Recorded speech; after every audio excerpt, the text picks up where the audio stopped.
Oh boy. Now we're halfway. Whoa. All right. So now we're in 2021. All right. Oh no. We're in 22. 21? 21. All right. Anyway, so this is the only partner deck that I've got. So it's Rebecca, Architect of Ascension, and Celestran, Secret of Depth.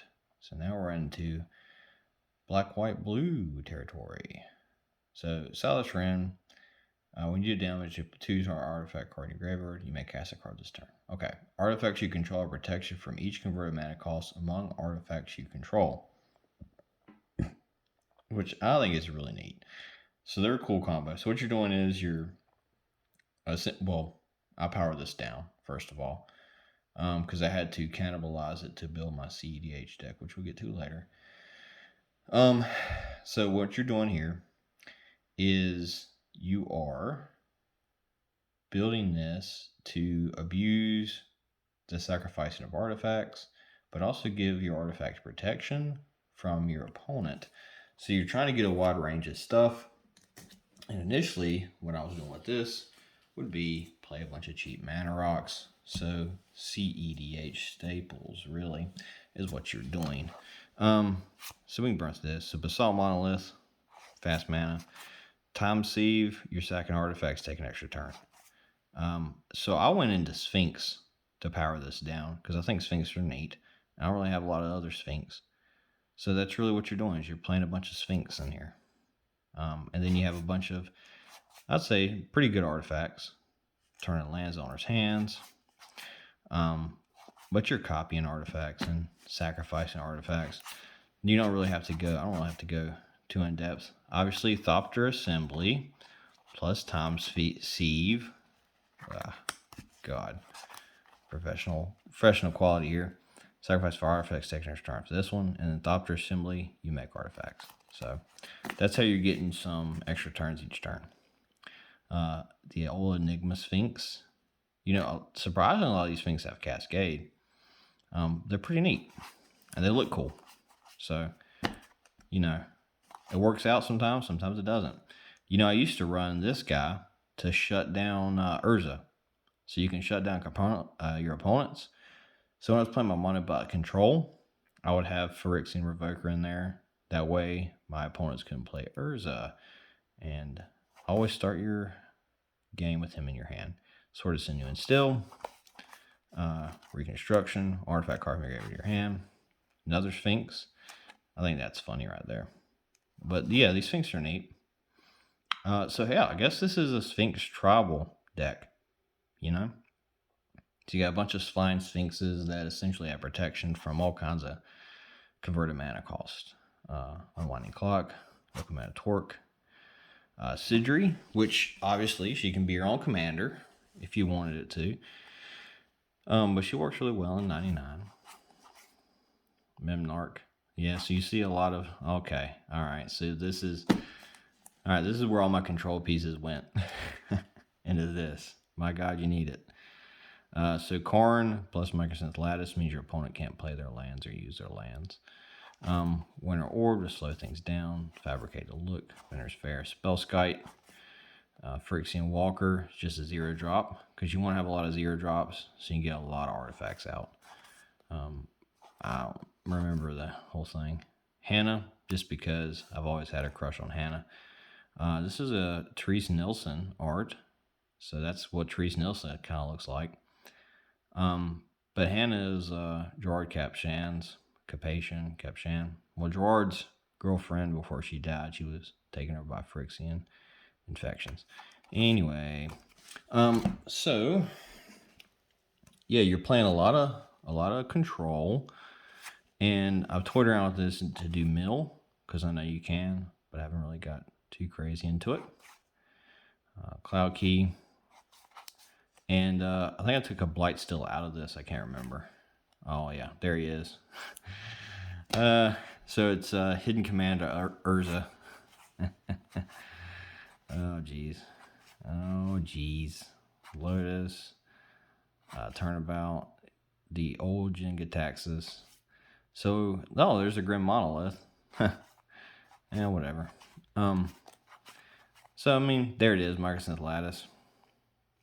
So really that's all this is a lot of artifact control and taking extra turns. And, you know, it kind of plods around for a while since I took a lot of the power pieces out of it. I know like you're thinking, oh, there's power pieces in it, but not what it was. I think that, you know, it could be a really strong competitive deck if you really put the time and money into it and the effort to learn how to play it and the right pieces for it. Oh, look at that Sphinx. So good. You would take all the Sphinxes out and probably take Filigree Angel out too. Like my turn. And you would really lay heavy into getting Urza out and siphoning through the deck. So you'd go into the, you know, all the CDH artifacts that you need, the Lion's Eye Diamond, and not so you wouldn't really get Underworld Breach, but you would be able to get that thing back with Celestran or Rebecca. You can make Celestran unblockable. You could do Infect with this. You can phase yourself out because you're in white. You can use all those big, those good white spells that you need. So it could be neat if you really took the time to build it. It could be really nasty and I think quite frustrating, honestly. But you know, we're not doing that. I don't do that anymore. So white blue. So that one is going to be blue and black. Yeah. So let's continue on. We're burning through these pretty quick. I don't think that most of these need really in-depth. You know, initially I was doing in-depth. You know what? I lied. They have another partner deck. So this must have been my partner deck phase. This was at the end of 2021. So what did I do in the middle of 2021?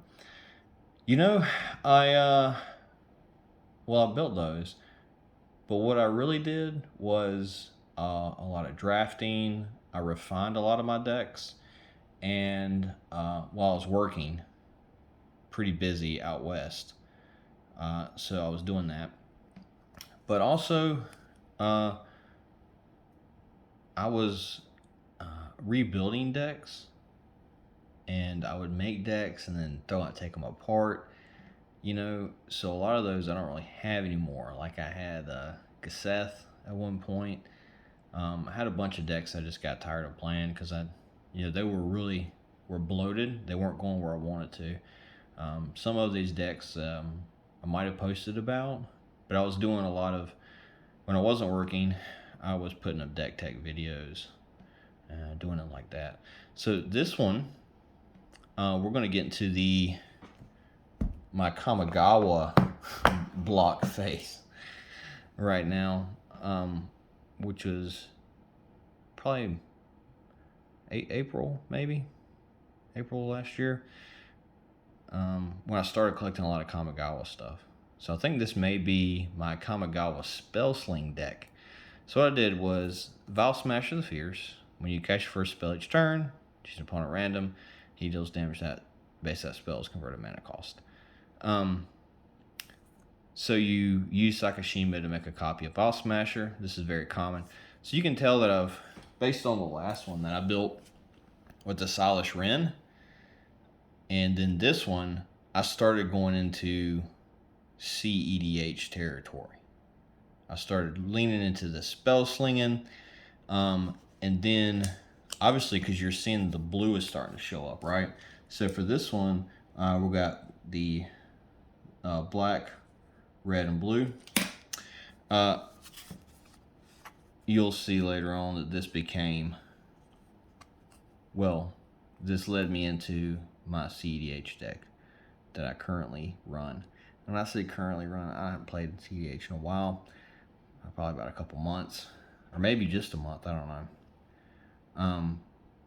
But so this is a spell slinging deck. But what's interesting about this one this particular spell slinging deck. And the next one I want to show you after this is I tried to build this with just Kamigawa block cards. So I went out and bought a bunch of Kamigawa stuff. So we've got Sakashima. You can make that as a copy of a creature, except it's still legendary. So a lot of times, you know, I might do this for, you know, some of these other creatures in here. Also, you'll see in this theme is splicing, so that you have spells to keep playing over and over again. That's why you see Splice and Arcane. This is a splice deck, among other things. There's some Nujitsu in here, but mainly it's a bunch of arcanes, so you can splice into these arcanes. And there's a card in here that really kicked this off, and why I thought to make it. There's the ninjutsus, discarding cards. It's all right. There's a copy with a Kiki-Jiki. All right. Oh, I just thought that he was cool looking. But yeah, you're seeing that I think all of these are Kamigawa block. Yeah, they're all Kamigawa block. So Betrayers, Saviors, and Champions. Permanents come into play tapped. Pretty big deal. Enemy can untap more than one artifact in their untapped steps. Oh yeah, look at this guy. He looks so cool. It's a Skyfire. When you play a Spirit Arcane spell, you may gain control of target creature. That spell convert a mana cost. So how about that? So you see where I'm going with this. You know, just some neat things to play. All from Kamigawa. Is it optimized? No, I didn't. I got a lot of Kamigawa cards, and I got quite a bit of rares. But when it comes down to it, to get all the Kamigawa cards, to get all the rares, you know, it's a couple $1,000. So I spaced it out, and I was like, you know what? I'll get what I can and what I think is worth it. Because some rares, you know, they're just not worth getting. So I've got a good collection of Kamigawa stuff. And I was really excited for Neon Dynasty because I've been doing this. Now, you know, this Kaho Minamo Historian, 3 instants were removed from the game, and you can pay X. You may play a converted mana cost X, removed from the game without paying its mana cost. You know, I really think that this is really cool. You know what I mean? You know, she could be a really neat commander on her own, honestly. CDH levels? I don't know. I don't think so. But she's neat. I just like the way this demon spirit looks. And he'd be a cool commander. Veiled Sorcery. Splice an Arcane, return a balloon creature you control to its owner's hand. Look at that. There's Hirobi. This guy's a great commander too. You can target your opponent's creatures with all kinds of spells to destroy them. Hadazuko. Yeah, I just think it's a neat second. It's a cool ass card. That's the Wine of Blood and Iron he's hiding there. Creature card for a mana, Astral from your graveyard to play. Not my creature from the game. Searches. So you're doing that just to remove the unspeakable. You know, it's a wild card, and it looks cool. That's what you'll see. So I'm starting to get in between that line of I'm going into CDH territory with my builds. And the reason I say that this kicks it off is because I really like playing this color combination. I thought it was really strong. And so a lot of the cards, most of these cards didn't make it in my CDH because obviously, right? But, you know, there's some neat stuff and some concepts that I picked up from building this deck. And that's why I think you should build just random decks. So you can get an idea of how things work and think about different ways to play stuff. See all these splicing arcanes. Oh, it looks so cool. Plus, you know, come on, the art in this set, amazing. Still trying to. There's Hadazuko, Heartless Hadazuko. He's pretty cool. Gibson Given. Zuzu, when it enters battlefield, does 2 damage to the land's controller. Ryusu, the Falling Star. You know, killing things. You know, I might have passed over that card. That's a blue card. Oh yeah, so these epic cards are really wild. Search target opponent's library for an artifact, creature, enchantment, or land card. Put that card into play under your control. This is one of the better epic cards. There's a black one to where you're removing cards from your opponent's library. But this one's really great because even though it's epic and you can't play anything for the rest of the game, you're able to take stuff from their library and put it into play under your control, which I think is cool. This guy would be a pretty cool commander too. Just discard spells and stuff, counter spells. Overblaze is a win con for this. Obviously, you're trying to splice it. So the next time a permanent will deal damage to a creature player this turn, it deals double that damage to that creature player instead. So you have to be really careful when you play this. You really want to, pump it out big time, right? Eerie Procession. Looking for an arcane card. So this is actually a really great tutor. You go look for this. Overblaze. Gaze of Adamero. So you're doing a lot of, direct damage. Ooh, Azami. This is neat for building Wizard Tribal. I've heard people talking about it. So these spirits are really cool because when you play a Spirit Arcane spell, you can return them to your hand. It's expensive, but it's neat. The number of tap mountains. Thoughts of Ruin. And then Mirror Gallery. I don't know. I don't really know that blue card that I was telling you guys about. I'm not sure where it's at. I'm searching through it right now. And I really can't find it. So what it is this arcane that you splice into. And you're returning 2 islands to their owner's hands. I think or 2 lands to the owner's hands. I think that's what it does. And I'm looking for it, and I can't find it.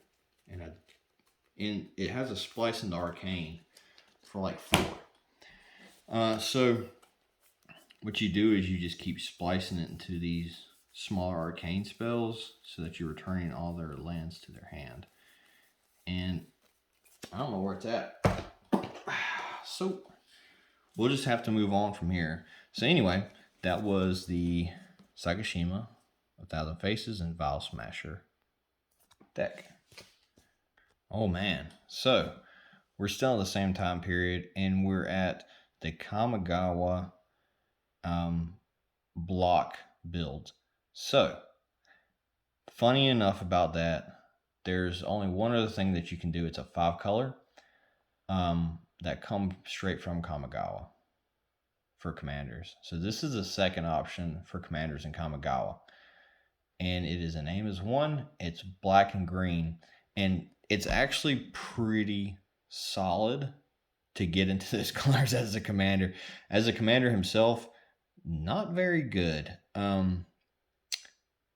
You can put them in there and then kill them into your graveyard and then try to return them to your hand so you can play them from your hand. But you really have to get there with 12 mana, and he's okay. So this is a Spirit Tribal build. The other one was an Arcane Tribal. This is a Spirit Tribal, and it's in green and black, which, you might not expect for Spirit Tribals. But all of these cards in here, with the exception of the lands, just like the other one, it's all going to be from Kamigawa. So, we've got Choice and Damnation, Kodama the South Tree, like He Who Hungers. So Soul Shift 4 is why I wanted to build this. Ooh, there's the Wine and Blooded Iron I was telling you about. And what you do is when this creature is put into grave or play, and return target spirit card, convert a mana cost 3 or less from your graveyard to your hand. So you're playing these big dumb spirit creatures, or you're sacrificing them, and then you're bringing some back. When more creatures you control deal combat damage to a player, tap all lands that player controls and untap all lands you control. So Nature's Will is pretty baller. Mana Dork. Oh man. Oh man, Infernal Kieran. If you could get into a Spirit of Arcane mono black and use him as a commander, you could really kick off some discarding, man. I'm telling you, Spirit and Arcane spell slinging is underrated. Not a lot of people do it, and it's pretty cool. I've had fun playing Arcanes. There's the Inane Life aspect. But foul, just removal. Ashes of Falling. You're doing a creature type of spirits in this so that you can soul shift into them, because there's some really small ones in here, like your mana dorks. So you can soul shift 4 twice when this one dies. And this is pretty solid. Look at the top 5 cards of your library, reveal a creature land card, put it into your hand. There's some great cards in here. So protection from non-spirit creatures. This is actually pretty solid as a, just a green common with Soul Shift 4. You can bump him up. He's got protection from non-spirit creatures, Oh yeah, this is a good one too. When you spell a Spirit Arcane spell, you may put a key counter. And you can pay 1 to remove X key counters from Petal Main, Baku, at X mana of any one color mana pool. This is one of the fast mana sources in here. Splice into Arcane to destroy artifact or enchantment. Remember, we saw this one earlier. Bazooka Gardener, Rugged Veins, Soul Shift stuff, good old Pithing Needle. So yes, this is from a newer set, but Pithing Needle is actually from the Kamigawa set. That's why it's in here. Pithing Needle is pretty expensive from the Kamigawa one. Oh yeah, the Guyu's Vengeance, a great card. Kodama's Reach, a commander staple. Guess where it's from? Kamigawa. You'll find that there's a lot of commander staples like Pithing Needle, Mirror Gallery, Sensei's Divining Top. Lots of different cards from the Kamigawa block that are staples in Commander. So look at this guy, Soul Shift 7 for a Druid. Given neg 2s. If you control a forest, each block creature gets 2/2. Splice into Arcane, opponent gains 5 life.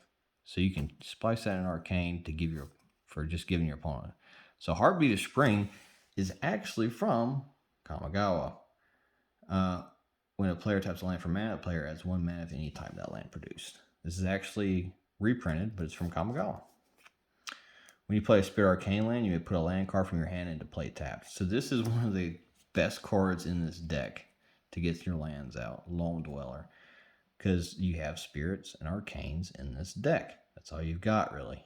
There's some humans and stuff, and some druids, but you have plenty of spirits and arcanes, so this cooks off pretty well. Number of lands you control. This guy. This is one of the greatest uncommons ever made, right? So 2 enchant creature. When this creature deals combat damage to a player, add that much green mana to your mana pool. This doesn't cause mana burn until in a turn this mana doesn't empty from your mana pool as phases end. You get to keep this all turn. You do 6 damage, you get 6 green mana, bro. Come on, get at your boy. This is great, and I've thought about getting another copy and putting it in my enchantment deck, which we'll get to at the end. Creature from your hand, Splice and Arcane. Search your library for 3 base land cards, reveal them, put them to your hand, shuffle your library, for Seek the Horizon. But you didn't know that Seek the Horizon was from Kamigawa, did you? That's a commander staple. There's a number of cards in your hand. There's the death aspect. Oh yeah, you control an enchanted creature. And then if you have no demons, you sacrifice. I don't really have I have a couple of demons in here, but I don't know. When you play a spirit, reveal the top 3 cards of your library. Put all land cards revealed this way into your hand. The rest of them by my library in random order. So this is another great way to get lands. So when I say this guy's 12, but there's plenty of ways to get lands and ramp, this is one of those cards, man. And I can't remember if I put Azusa in here or not, but she would be a great addition. We've already done the Harabi Death well. We've seen that in another one. Hollow Bandit Lord comes to play tap. Mana spell catch creature. The creature has haste. Kokushina, Evening Star, a reprint. Hanakuna, she comes in play, draw a card. You bounce her back when you play. Ricky, history. When you play legendary, spell, draw a card. Plenty of legendary creatures in here. When you play a Spirit Arcane spell, gain life, you let spells converted mana cost. Pretty damn good. You gain so much life off of this guy. Equal to the number of cards in your hand. Some of these are Secure Chaba Elder, another commander staple. So we're at 6 commander staples from Kamigawa that are in this deck, right? So I mean, you gotta think about that. That's why put a 1/1 counter target creature. Oh, Night Dealings, bro. If you don't know about this, you're playing mono black. I don't know what to tell you. When a source you control does damage to another player, put that many theft counters on Night Dealings. 4, remove X theft counters from Night Dealings. Search your library for a non-land card for a mana cost X. Reveal it. Put it into your hand. So pretty great tutor. Tutor on an enchantment. I can't talk that up enough. Yeah, it's just a draw card, really. Glimpse of Nature, another commander staple. So that's at 7 now. Center of the Sea. Bet you didn't know that this was from Kamigawa. And that is it for this section. And again, that was Enigma's 1 Kamigawa block commander deck with Spirit Tribal and some Arcanes. Mostly Spirits. If you really wanted to tune it, and you wanted to go Soul Shift, I would suggest doing it. If you wanted to Spell Sling, I definitely would suggest doing that too. And Kamigawa has a lot of staples. Hell, most commander decks are built off of cards from 2012 to 2017. So you need to think about that the next time that you're building a deck. How far behind the times are we as the commander community progresses? And we'll get into that here in the next section when we look at the CDH deck that was built.